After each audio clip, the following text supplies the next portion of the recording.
What it do, beautiful family? Listen to me. And I want you to really hear me. Understand that? Really, really hear me. You know, when a person really don't know your true potential, I'm talking about no, like, when they really don't know your true potential, they know you're good at something, but they don't know all the stuff that's wrapped up in you. They know that you're good at, you know, certain things. So a lot of times when people know that you're good at certain things, they easy to add you in, you know what I mean? Because by you know, you're good at certain things. You know, you got a certain drive, you got a certain way of you doing it. So by you doing it on that level, you never show them everything you are capable of doing. You just, you know, you're a humble individual. You know what I'm saying? You kind of, you know, I can do this, I can do that, I can do this, but I'm gonna give you what you asked for me to do. So you asked me to do this, I'm cool with it, right? And when a person don't know your true potential, they don't know. They only know what they know, right? I want you to think about something, family. If you believe in the Bible, if you don't, hey, believe in the Holy Scripture, however you want to look at it, right? When you read it, and I really want you to pay attention to read 1 Samuel chapter 18, verse 9. And you read about Saul and David, right? When you don't know a person's true potential, and I want you to really think about your life and the things that you have accomplished in life. And a lot of people, when they found out that you know more than they thought you knew. See, a person think that you only limited to what they think you're supposed to be. And when I began to read about Saul and David, Saul really thought David was, you know, you killed Goliath, whatever. But he put him in a place where he ain't gonna go no further than this. You dig what I'm saying? A lot of times you deal with people and you get around them and your expertise and your smartness and the gift that God done gave you, you've been, you know, you've been chilling. You really ain't really just been talking about everything you know how to do. You just limited because this just your side of life. You know, I ain't gotta be loud, or whatever. Let me tell you something. Once a person know that or feel that you a threat, it's a problem. As long as you mediocre, as long as you just I know this is all you can do. I know this, you can't go no further. Once you become a threat to a person, and you as a person ain't looking at it like that. They just limited you to a certain degree, but when you become showing them that you can do more than they thought you can do, it becomes a problem. When you look at Saul and David, when he seen that the kingdom was being transferred and the people was hollering, David, it became a problem because Saul only limited David to a certain level. This is all you can do. And I want to tell you something, family. When you are in a workplace, listen, just simple stuff like this. When you're in the workplace, you just do your job.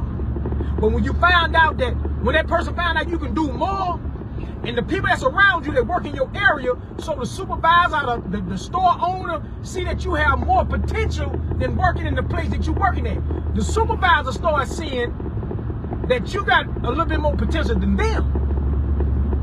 Listen to me, family. Now you're a threat. The supervisor of that area, he supervised, he know everything. But the person that owned the building, or the person that owned the company, get to hear you talk. Ain't nobody never really heard your intelligence. You know, you pretty much to yourself. But it came to a place where God told you to say something. And when you open your mouth, you sound so intelligent. Supervisor been the guy that she or he been doing it for years. You never been a threat because you really ain't just really said no, because you just come to work and do your job, right? As soon as you open your mouth in front of the person that's over your supervisor, right? And they hear that you have a lot of potential. You pronounce your words right. You come on. Hold up, man. I need to man, this the only thing how long you been working here? Well, I've been working here so. I need to. Now you a threat to the supervisor. As long as you was just a worker until you open, because they only limit you. They only limit you to be just a worker. So when a person puts you in their own box, and when you show them, I'm not in the box. I'm just humble where I'm at, and I'm just doing what I'm supposed to do. But now here's a time when you can see that I'm more than what you thought I was. But I ain't trying to. I'm just being me. But you become a threat. Now you're a threat to that person. Now that person will do anything they can to stop you. Listen to me. That person would do anything they can to stop you from moving up.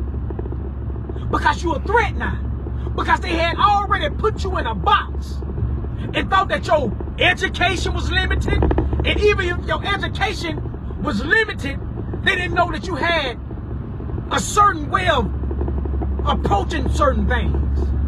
Because they only limit you into their own box. Now you have became a threat. And that's the same thing that happened to Saul. He put David in a box. Oh, you can play this for me, or you can do this right here for me. But when David began to slay the Philistines, oh, that became a problem. He's slaying this. Now it's a problem to Saul. I got to get rid of it. People will try their best to get rid of you. They'll try their best, family, to get rid of you when it ain't no longer what they thought you supposed to be. You become a threat. You become a serious threat when the true you come out, which is a good thing. You've just been holding back. So I want you to understand this, family. People, it's only a problem when you become a threat. As long as you're on the low end, as long as you're where a person wants you to be, you're cool. But once you start elevating in life, now you're a threat. Now they hating on you. The same one that you used to chop it up with, the same one you used to deal with on the go. But when you start elevating, and you're no longer on that same level that they thought you were supposed to be on, now you're a problem. You're a problem. You're a problem. You're a problem. And you got to ask yourself, why, man, God, listen to me. When God bless you, man, when God bless you, bro, when God says it's time for you to open your mouth, say something. Somebody finna get nervous. Somebody about to get upset because now you're a threat. But as long as you was quiet, as long as you was just waiting your turn, they was cool with it because they limit you. They limit you on in a place where they wanted you to be. Now you ain't no longer there. All the hate come, all the backbiting come, all the trying to get rid of you, all the destroying, and all the trying to bring up your past tense of what you used to do, because now you a threat. And it shouldn't be like that, but that's what it is. Because they feel like you're going to take their place. And it's the same thing that happened to Saul with David. When God was going to transfer them the king, oh, you got this time, it's time for another king. It's time for somebody else to rule. He seen that he was a threat. Seen the people was David. He looking like, hold up, man, I got to do something about this. Because see, I wanted your help. See, a lot of people want your help. They want your help. But when you start really opening up, your help become a threat to them because they think they're going to lose what they got. Not embracing the help that they need. See, the enemy is tricky. The mindset can be so tricky. Not instead of embracing the help that's coming, you'll rather destroy than take heed to the blessing that's in front of you. Now you got somebody that can help you. This person is younger. You're more older in age. Why not grab a hold to what they got? And we do this thing together. No. I need all the attention on me. I need all of it. I don't need this person right here to have no attention on them. So I gotta get rid of them, and I got to lie on them. I got to say what they used to do. I gotta say they doing this. I gotta say they doing that to get rid of them. You better really pay attention on who you truly is. And you want to ask yourself, why is all this stuff going on, and why people don't like me, and why people always, you know what I'm saying, talking down on me, bro. You listen to me, you're a threat. I'm telling you right now. Bro, sis, auntie, cousin, friend, uncle, the whole 9 yards. You're a threat to somebody. And if they can keep you down, they're going to try their best. But as long as you keep on speaking and doing what God say, I'm telling you, it ain't nothing they can do about it. So if you're asking yourself, why is this and why is that? And why they lying on me? Because you're a threat to them. And they don't want you to come out. They don't want nobody to see. They don't want nobody to see who you really is. They want to keep you hid. They want to keep you hid. All you gotta do is pay attention. Pay attention to everything you got going on. And you're gonna understand. It ain't me. It's what's in me. And I'm a threat to their life. But as long as I was down here on the humble level and still on the humble level, as long as I was where they wanted me to be, we was cool. But now that they see that God is elevating you in your life, all the lies come out. All the criticizing come out. Everything you did in your past come out. All that because you're a threat. It's all it is, family. It ain't that you done nothing wrong. You're a threat to them. And they're scared that you're going to take their place. They're afraid that you're going to be the next. They're afraid that you got the potential to be even better than them. They're afraid, family. So it ain't got nothing to do with you. You just came out of a place where they thought you was going to stay. You're no longer there. Right? You're no longer there. So just enjoy. God said, God told you to say something. Don't hold back. Do your thing. You did it. But see, the enemy tried to make it seem like you did something wrong. You ain't did nothing wrong. You did just what was right. So all I'm telling you, family, don't worry about it. Embrace it. And keep striving. Keep doing what you're supposed to do. You understand me? Do not let up by no means necessary. Something wants you to let up. Something wants you to quit. Something wants you to focus on. They lying on it. They talking about it. Don't worry about it.